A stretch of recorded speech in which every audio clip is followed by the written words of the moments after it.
When construction businesses are doing work but not getting paid, it's a frustrating situation. You've done the work, you've held up your end of the bargain, but whenever you're not being paid for that work, it creates a lot of friction on the job.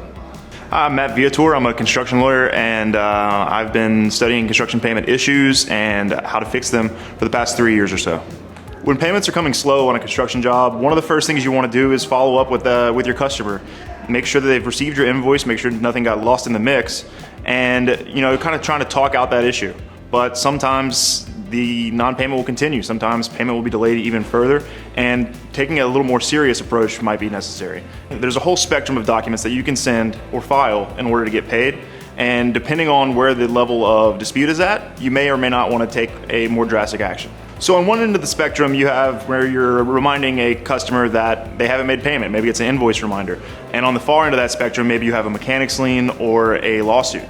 But there's a lot of gray area in the middle where you can take action and get paid without having to go too far.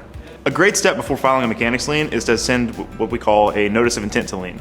This is a document that's sort of like a warning shot or a shot over the bow before a lien is filed in an attempt to get paid without actually having to pursue that lien claim.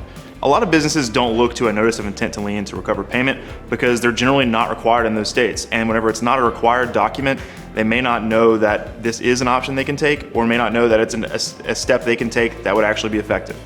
There are a few reasons that a notice of intent to lien is a bit of a stronger recovery tool than some other options. For one, it's a notice of intent to lien. A mechanics lien is a very powerful tool, and putting that option on the radar will generally just make other parties aware of the seriousness of the situation. Further, it's a little bit more official than just sending a demand letter yourself. Whenever someone hears a threat of, hey, I really need to be paid or else, they may not take you so seriously. And bringing in a lawyer to help do your bidding is a little bit more expensive. If you're having payment problems, come to levelset.com. We have payment experts here ready to answer any questions you may have, free downloadable forms, and easy to use software. And remember, payment help is here.